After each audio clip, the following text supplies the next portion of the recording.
Well, I'm very pleased to welcome Ángeles to the Re-Event podcast. Hello, Ángeles. Thanks for joining us from Madrid. Thank you, William. It's a pleasure. Great to have you. Well, I thought we would start, we're going to speak a little bit about the process and the reasons and how we stay on top of things when we have to cancel an event.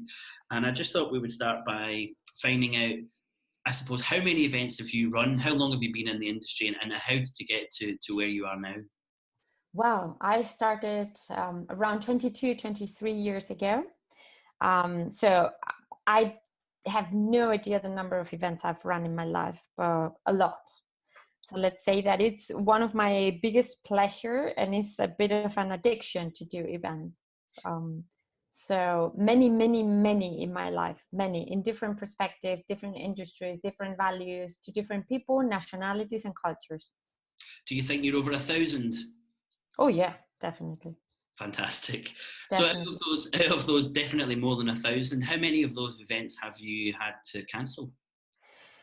Well, when you asked me to do this podcast, I was just thinking, how many events have we canceled in my life? And I had to cancel several for different reasons. So with such a long, let's say, professional experience, I've been through crisis. Also, I've been through different situations, and unfortunately, there are things you cannot control. And sometimes even you made the mistake of you choosing the wrong date, or even not communicating perfectly, or choosing the wrong target audience. You thought it was good for one target audience, and then at the end, the message did not come through, and it didn't work. But I think it's good that you test also, that you test the market, and you test yourself also, and trying to be very professional and very successful in the way you engage with the message that you bring out from your events. So I had to cancel several. Not that many, probably. So I don't keep that many in mind. So probably they were not that dramatic, let's say, the cancellation. So it was more fluent. But yeah, many. That's great. I think it's important. I said in my introduction that if you're not cancelling the odd event, then you probably aren't trying to do anything a little bit different.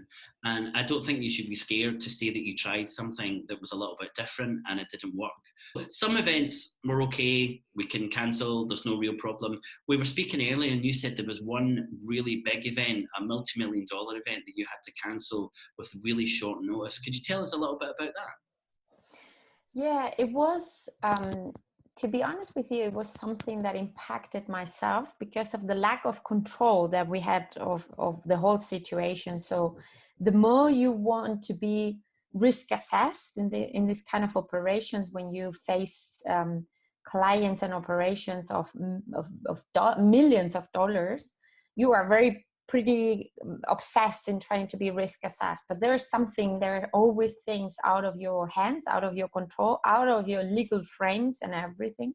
And this was beginning of 2008. It was the financial crisis was hitting Europe at that time. It hit it already the US. We had a big conference from a pharmaceutical company from the US coming over to Europe for about 4 million event. And we had to cancel. And we had to cancel because of perception and reputation and brand perception as such. So there was a moment where every company was suffering a lot. They were reducing staff, they were reducing investments.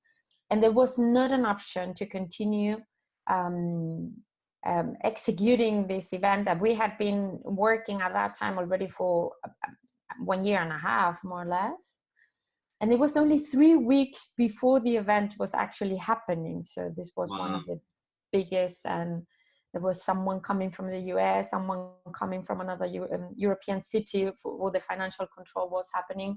And they came over and they said, I'm so sorry, but there was a moment where Obama was the president from the US, and he did some declarations, not talking bad thing about the meetings and events industry, but it was something like, this is kind of a cost in the companies, and we need to reduce the cost we are putting into events, which was a big thing for the industry in general. So together with the financial crisis, all the team with the banking problems, the Lehman Brothers of this world, and all these things that were happening, we got the notice from the CEO of this company saying, we cannot assume the risk. of being on the press with a conference about $4 million with around 2,000 employees that were coming over, in this case to Madrid, for executing that conference, which was a big thing. So we had to cancel 3 weeks before, and this was a huge learning for myself as a professional, and how we are since that prepare of understanding all the situations that can impact within an event, and that there are many things that you cannot control. And it's not only this financial crisis, which was a big thing. Perception was something that I realized at that moment, that the brand perception is something that is huge for the companies, obviously. In my introduction, I kind of covered that with the idea of reputational risk. And it's exactly the same thing, isn't it? They didn't want to be seen to be holding that conference because of kind of austerity that was going on at that time. So they put their event and they balanced it with what they thought was the reputational risk. Absolutely. And then if you give the message also to your internal employees, let's say, that you need to reduce staff and that you need to adapt your cost to a difficult financial situation, you cannot be spending thousands of dollars or millions of dollars in an event, because that's a very difficult message that you're sending to your own internal clients, which are your employees at that moment. I understood that now. So after so many years, at that moment, it was such a big impact. And we were not ready, to be honest with you. In general, the industry, we were not ready. We came at that moment from super successful and profitable years behind us. So agreements were not ready for cancellations. Negotiation skills were not ready for big cancellations. Deposits schedules were not ready for cancellations. We didn't even assume that this was happening, because since 2004, 5, 6, 7, we were selling events so there was no control in the budget anyone was putting in events. So I think it was a huge learning, and I feel much better professional after that, to be honest with you. Do you think the industry and individual organisers have learned from that it's not going to be sunny every single day? I think, to be honest with you, trying to be very positive from the financial crisis, I think we learn how to be more creative with lower budgets, which I think is the perfect status of feeling creative. I think we learn a lot about negotiations and about cancellations and about how to create and how to build a good agreement. Not only from one perspective, but also customer centric. I think it was a big learning from all that process. And I think we learn how to open these conversations, because obviously I'm telling you about this cancellation, but we had others during this financial crisis from other companies that were really struggling and with perceptions and with real situations also in the finance sector and many others. So they had to cancel some events, and it was a big learning. 2008, I remember. It was like during a big master on financial management from a company that had been successful since they started. We started in 2001 at that moment, and we never realized how important was facing this type of situations until that. I always find that organisers only have a finite amount of time and resources, and when you can see why you didn't get round to cancellation terms and all those types of things when all you were doing was running around winning business and putting on events. But the learning from that is that any event can be cancelled, and you've got to be ready. You have to be ready. And the big learning, that I think in this industry where there are that many small entrepreneurs and smaller companies, also medium-sized companies, that probably you start your business because you're good at organizing events. But you need to learn that many things, because events are in all industries, in all cultures, in all nationalities, which means that you need to be ready to learn also what is happening outside of your smaller world, and understand how all these things and all these elements are impacting to your event in different aspects. No? So it's big learning, I think. Trying to be positive from a very difficult time. I think in 2008, when I'm talking to you, there was no collaboration, no collaborative approach to this type of situations. And for example, anything that you built for something that it's going to be canceled, this was a cost. There was no way you can refund things, you can reuse things. I mean, the industry has changed so much in a very short time, actually. And I remember we had at that time around 3 million already paid things. And we throw them all away, everything. So it was nothing. So, I mean, again, I've covered in my introduction, but we're talking about a few things that you've got when you organise an event that's difficult to let go of. And you've got obviously what's called a sunk cost. So that 3 million was gone, and that must have been difficult, but that was the client's money to write off. How did you feel about the emotional connection to that event? Because you'd spent, did you say 2 years leading up to that? Around, and it was a very difficult selling process. So it took me personally, even that I had a really good team at that time, but I took that personally. And then we built like a very strong relationship with the final client. And emotionally was big thing. It was even we built like a good friendship that we still continue with the client. And she's an amazing lady from the US.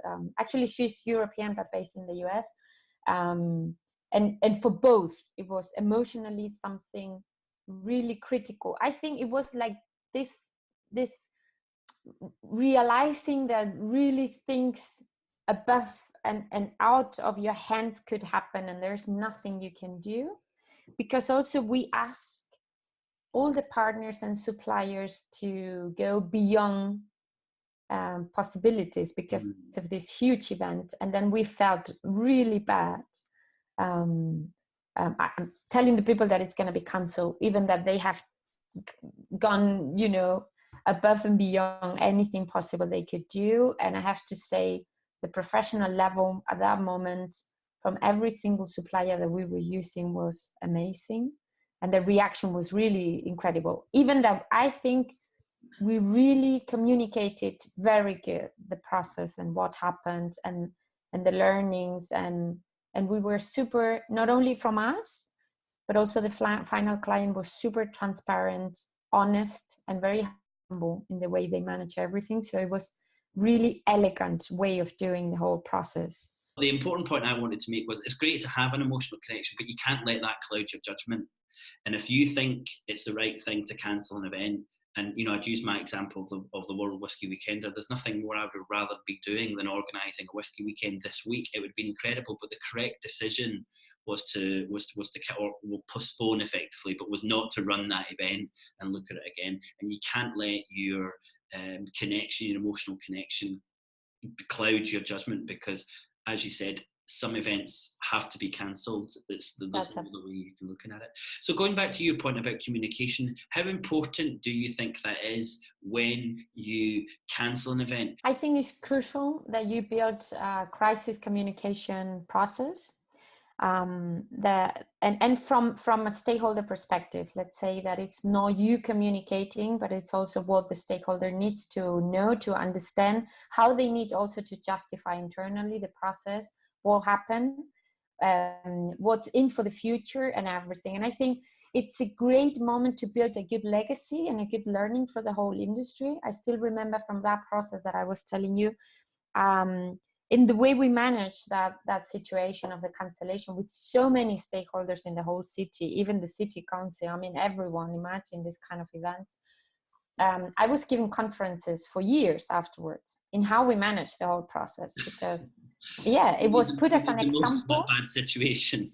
That it was put as an example of a good management of a risk situation and a cancellation.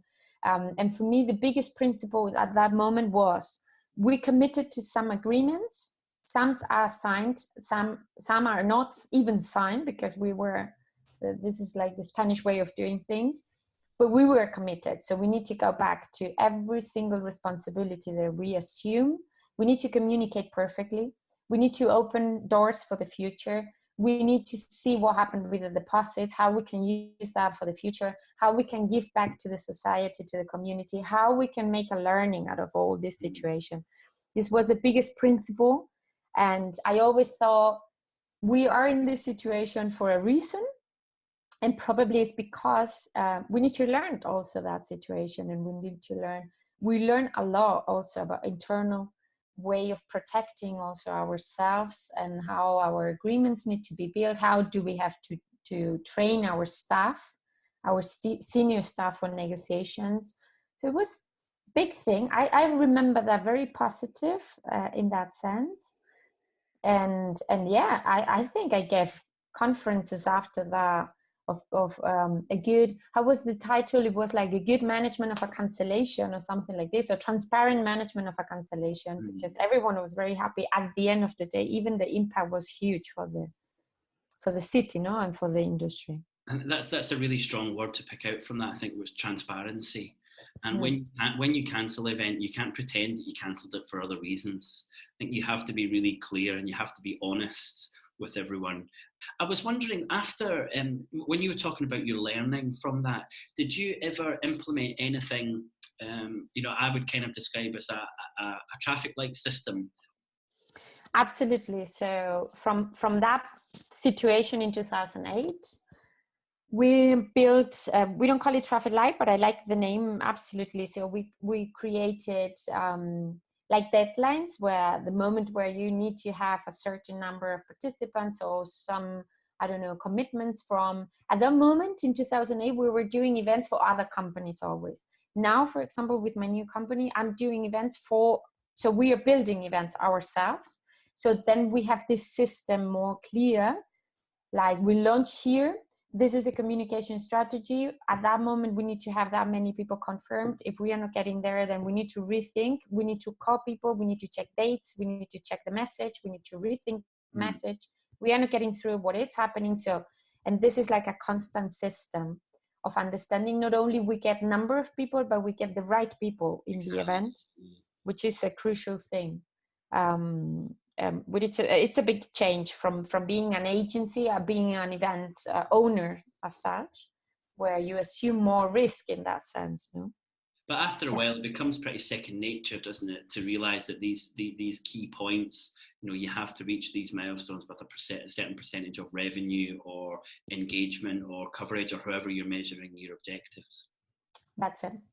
So, but yeah, obviously you need to think about that, because events can be cancelled all the time. So there's nothing you can do if something happens, and thanks God these things are not happening anymore, for example in Spain, but we had terrorism for long, and I started in the industry where we still have that, and suddenly you could have a huge event running in whatever city, and if it was something international and something happened in other point of the country, you got the cancellation. You need to be ready for this type of things. Yeah. My final point on cancellation, can you think of one event that you went to and you thought, oh, I really wish they'd have cancelled this event? When I was younger, maybe yes, or maybe no, for sure. So I've been in several events where you say, oh my God, this is such a waste of time, because you don't get to meet the right people. I remember one specifically that happened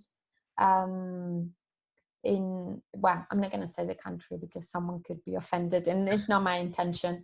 But I remember these typical situations where they force you to do thousands of team working activities and this type of things, and you get to meet people which are not matching to your ideas, or they are not matching to your level of experience or age even, no? And then you get not to learn anything, and then you finalize that event. It's like, yeah, I've been forced to talk to everyone. I wanted to talk to these people because this is William. I want to talk to you because I know you and I follow you and I want to.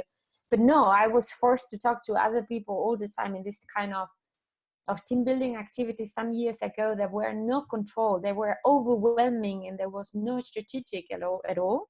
And there's still some events that do this type of things. Where I think probably everyone who's listening has been in that situation. Yeah. The team building, the staff away day, when they would have thought, oh, I wish we'd decided to cancel this event alone. Yeah, absolutely. And then some people, they don't assume that different nationalities and different cultures, we behave different. And then you need to make the people feel good and feel flexible, because you learn better if you are enjoying the situation.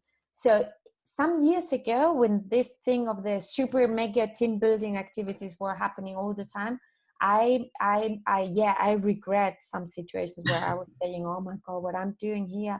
Or I don't know, I was forced, this typical, I still remember once that they forced me to cook. And I said, you know what? I'm mom of 3. I'm cooking too much already at home. I'm not going to come to an event to cook a paella or something like this. This is not a learning for me. It will be a learning for you to be nearby me.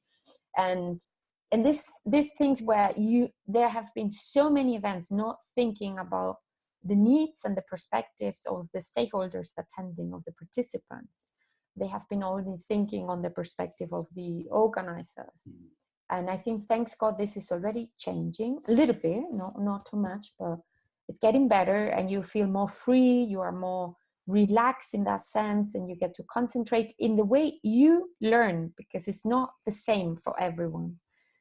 Now, with the limitation of time that I have and the experience, I don't go to every event. I select a lot where I go. The whole system, the whole design of the process, the people I'm going to meet, because it's not that much of learning, it's more of learning people right now, having good conversations and inspirational conversations with the people that I admire. It's more on that sense. So I really study a lot where I'm going to put my time, because it's very limited. That's a brilliant point for us to finish on. And I always encourage organisers to go to events. And I don't think they should be going to more events. I think they should be going to an event and doing as much as they possibly can to make the most of it. And that's the same for sponsors and delegates and exhibitors. And I think we have to move away from this environment of attending as many events and trying to find the ones where we've got maximum. Now, I'd said in my introduction that you were going to cover a lot of different things, or you could cover a lot of different things, and I'm pretty sure the audience will have realised that you've got a huge amount of experience. I'm actually going to ask them if they could drop me a note if there's anything in particular they'd like to hear from you on, and hopefully later in the year I can persuade you to do another half an hour with us, because that's been fantastic, and as always, I could sit and listen to you all day. So Ángeles, thanks very much, and thanks for taking part in the Re-Event podcast, and we'll see you soon. Thanks again. Thank you, William. It's a pleasure.